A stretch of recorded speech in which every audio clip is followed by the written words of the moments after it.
Hello and welcome my dear students. It is the next video lesson of Animal Kingdom and today we will study the symmetry of animals. जैसे कि last video में हमने basis of classification start किया था और वहाँ पर मैंने आपको लेवल ऑफ ऑर्गेनाइजेशन बोला था। तो कई सारे बेसिस होते हैं किसी भी एनिमल को क्लासीफाई करने पर के लिए। जैसे कि पहला मैंने बताया था लास्ट वीडियो में आपको लेवल ऑफ ऑर्गेनाइजेशन कि किसी भी एनिमल की जो कंपोजिशन है वो या तो सेलुलर लेवल पे हो सकती है, यानी कि वो बहुत सारी सेल्स का बना हो सकता है, या टिश्यू लेवल पे होगा तो बहुत सारे टिश्यूज़ का बना होगा, या ऑर्गन लेवल होगा, या ऑर्गन सिस्टम लेवल होगा। सेम एज अब हम ऑर्गेनिज्म को एक दूसरी कैटेगरी से भी क्लासीफाई कर सकते हैं। वो कैटेगरी है हमारी सिमेट्री। सिमेट्री का मतलब है कि बॉडी की जो सिमेट्री है, बॉडी का ओरिएंटेशन कैसा है, यानी कि बॉडी को हम किस तरह से डिवाइड कर सकते हैं। तो इस सिमेट्री के बिहाफ पर हम देखने वाले हैं कि हम किन किन कैटेगरीज में एनिमल्स को क्लासीफाई कर सकते हैं। So on the basis of symmetry animals are grouped into following 3 categories. अब ये 3 कैटेगरियां कौन सी हैं सिमेट्री के बिहाफ पर? पहली तो है एसिमेट्रिकल, यानी कि ऐसे ऑर्गेनिज्म जिनकी कोई भी सिमेट्री नहीं होगी, मींस एनिमल्स विदाउट सिमेट्री। तो एसिमेट्रिकल ऑर्गेनिज्म में हमने रखा है स्पंजेस को, और मैंने बोला था जो स्पंजेस हैं वो फाइलम पोरीफेरा के मेंबर्स हैं। तो फाइलम पोरीफेरा के जो मेंबर्स हैं इनमें कोई भी सिमेट्री नहीं होती है। तो जब कोई भी सिमेट्री नहीं है तो हम वर्ड यूज कर सकते हैं एसिमेट्रिकल। सेम एज हमारी जो सेकेंड कैटेगरी है दैट इज रेडियल सिमेट्री। अब रेडियल सिमेट्री को बहुत ध्यान से समझिएगा। When any plane passing through the central axis of the body and divides the body into 2 equal halves is called radial symmetry। यानी कि कोई भी हम प्लेन लाइन बॉडी की सेंट्रल एक्सिस से गुजारें, यानी कि बॉडी के बीचों बीच से हम कहीं से भी कोई भी लाइन गुजारें और वो लाइन बॉडी को 2 इक्वल पार्ट में डिवाइड कर दे, तो इस टाइप की जो बॉडी होती है वो आ जाएगी रेडियल सिमेट्री के अंदर। अब आपको अगर ऐसे क्लियर नहीं हो रहा है तो आप डायग्राम्स के थ्रू समझ सकते हैं। तो देखिए ये है हमारे पास रेडियल सिमेट्री का डायग्राम। सपोज ये हमारे पास कोई भी ऑर्गेनिज्म है। अब ये है, और ये जो हमारी जो मिड वाली जो लाइन है ये रिप्रेजेंट कर रही है हमारी बॉडी की सेंट्रल एक्सिस को, यानी कि ये हमारी बॉडी की सेंट्रल एक्सिस है। क्लियर?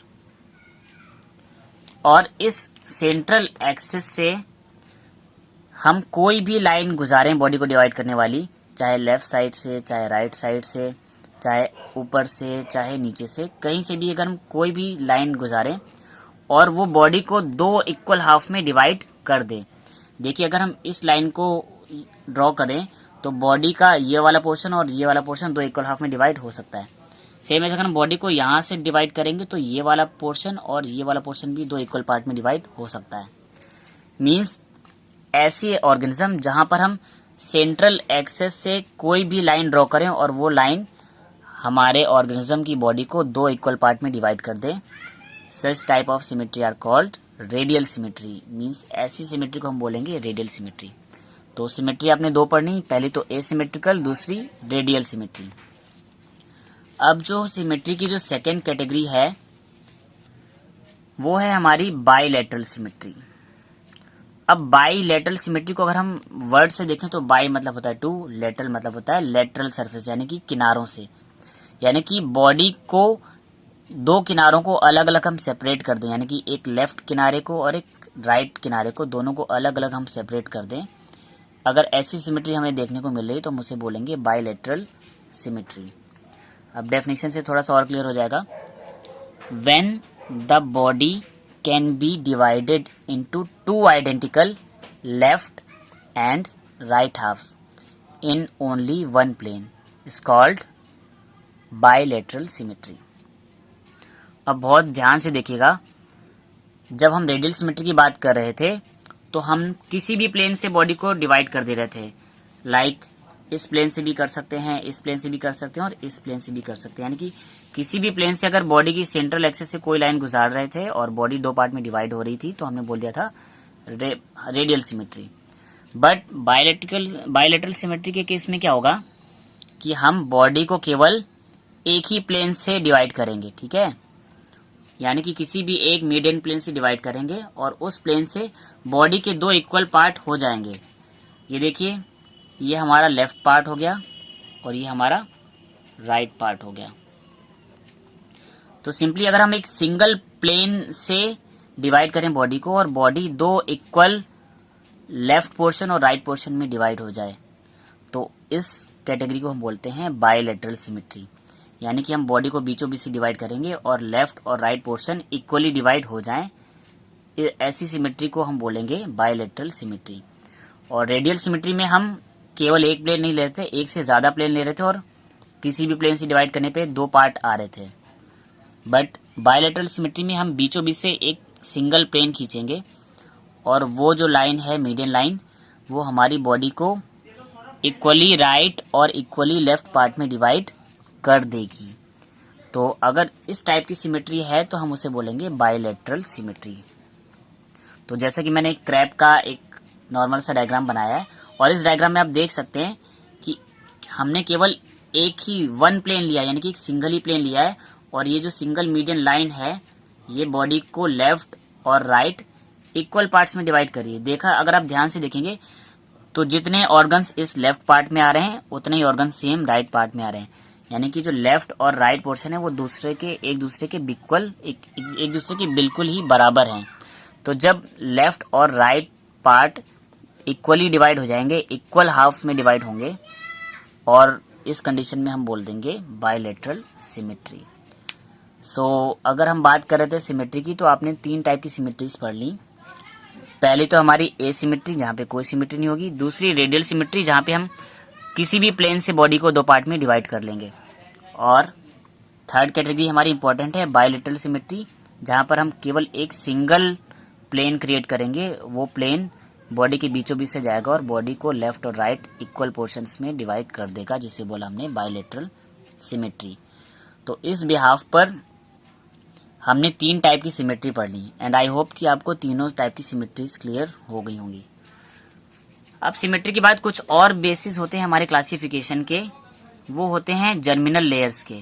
अब जैसा कि आपको पता है, कोई भी ऑर्गेनिज्म है जब वो डेवलप करता है तो हमारे ह्यूमन बॉडी हो या किसी भी ऑर्गेनिज्म में जर्मिनल लेयर यानी कि एक्टोडर्म, इंडोडर्म और मेसोडर्म डेवलप होती हैं।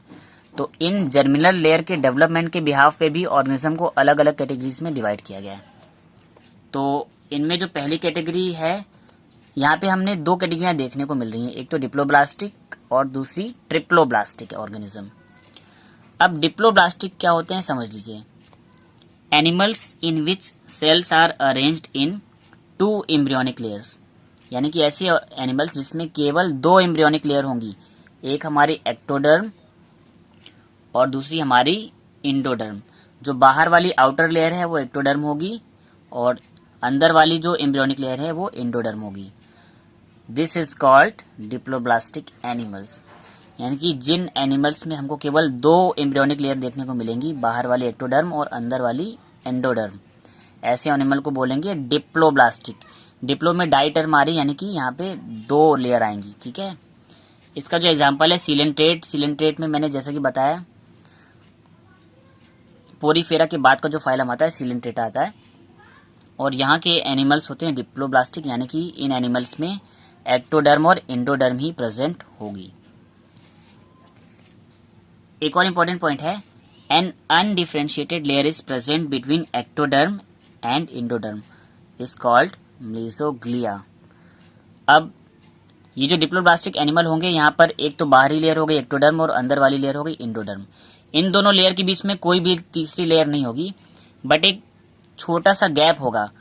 उस गैप को हम बोल देते थे अनडिफरेंशिएटेड लेयर, यानी कि उसको हमने कोई नाम नहीं दिया है, कोई लेयर का नाम नहीं दिया है, तो उस स्पेस को हम बोल देते हैं मेसोग्लिया। यानी कि एक्टोडर्म और इंडोडर्म के बीच का जो गैप है वो क्या है, मेसोग्लिया। अभी मैं आगे डायग्राम से भी डिफाइन करने वाला हूँ, और तो इससे पहले हम लोग ट्रिप्लोब्लास्टिक को भी देख लेते हैं। अब ट्रिप्लो में ट्राई टर्म आ रही, यानी कि यहाँ पे तीनों जर्मिनल लेयर आ जाएंगी, यानी कि एक्टोडर्म, इंडोडर्म और mesoderm. So animals in which cells are arrange in 3 germinal layers, सबसे बाहर की एक्टोडर्म, सबसे अंदर की इंडोडर्म एंड बीच वाली मेसोडर्म। तो ऐसे एनिमल जहाँ पे तीनों जर्मिनल लेयर देखने को मिलेंगी, एक्टोडर्म, एंडोडर्म और mesoderm, they are called triploblastic animals. और ट्रिप्लोब्लास्टिक एनिमल में जितने भी हायर एनिमल्स हैं फाइलम प्लेटीहेल्मिन्थीस से लेके कॉर्डेट तक, यानी कि platyhelminthes, aschelminthes, annelida, arthropoda, mollusca, echinodermata, और इकाइनोडर्मेटा के बाद आता है कॉर्डेटा। तो प्लेटीहेल्मिन्थीस से आगे कॉर्डेटा तक जितने भी हायर ऑर्गेनिज्म हैं वो ट्रिप्लोब्लास्टिक है, यानी कि उनमें तीनों की तीनों जर्मिनल लेयर एक्टोडर्म, मीजोडर्म और इंडोडर्म प्रेजेंट हैं। अब इन लेयर को हम डायग्राम के थ्रू समझ लेते हैं। देखिए ट्रिप्लोब्लास्टिक ऑर्गेनिज्म में कुछ इस टाइप का अरेंजमेंट होगा।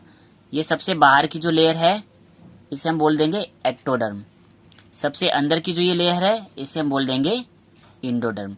तो आउटर लेयर एक्टोडर्म और इनर लेयर इंडोडर्म।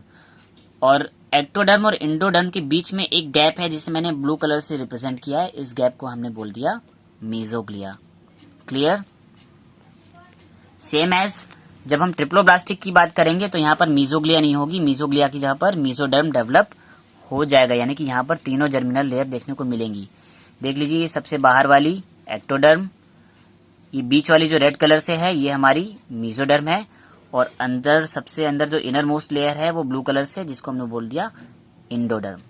तो जो ट्रिप्लोब्लास्टिक ऑर्गेनिज्म होंगे वहां पर एक्टोडर्म, मीजोडर्म और इंडोडर्म तीनों लेयर प्रेजेंट होंगी। सो आई होप स्टूडेंट आपको सिमेट्री और जो एम्ब्रियोनिक लेयर हैं डिप्लोब्लास्टिक और ट्रिप्लोब्लास्टिक दोनों के बिहाफ पर हमारी क्लासिफिकेशन समझ आ गए होंगे। नेक्स्ट वीडियो में एक और कैटेगरी रह गई है सीलोम, तो हम नेक्स्ट वीडियो में सीलोम को डिस्क्राइब करेंगे। सो ये वीडियो आपको कैसा लगा कमेंट करके बताएं, और अगर ये वीडियो आपको समझ आया तो इसे लाइक करें और सभी स्टडी रिलेटेड ग्रुप्स में शेयर करें। और लास्ट वीडियो में मैंने आपको लेवल ऑफ ऑर्गेनाइजेशन डिस्क्राइब किया था, यानी कि सेलुलर, टिश्यू, ऑर्गन लेवल और ऑर्गन सिस्टम लेवल के बिहाफ पे ऑर्गेनिज्म के क्लासिफिकेशन को डिस्क्राइब किया था। तो अगर आपने लेवल ऑफ ऑर्गेनाइजेशन वाला वीडियो नहीं देखा है तो उस वीडियो का लिंक मैंने इसी वीडियो के डिस्क्रिप्शन बॉक्स में दे रखा है। सो उस लिंक पर क्लिक करके आप लेवल ऑफ ऑर्गेनाइजेशन वाले वीडियो को भी देख सकते हैं। साथ ही चैनल को सब्सक्राइब कर लें और बेल आइकन को भी प्रेस कर लें ताकि आने वाले वीडियोज़ की नोटिफिकेशन आपको मिलते रहें। Thank you students.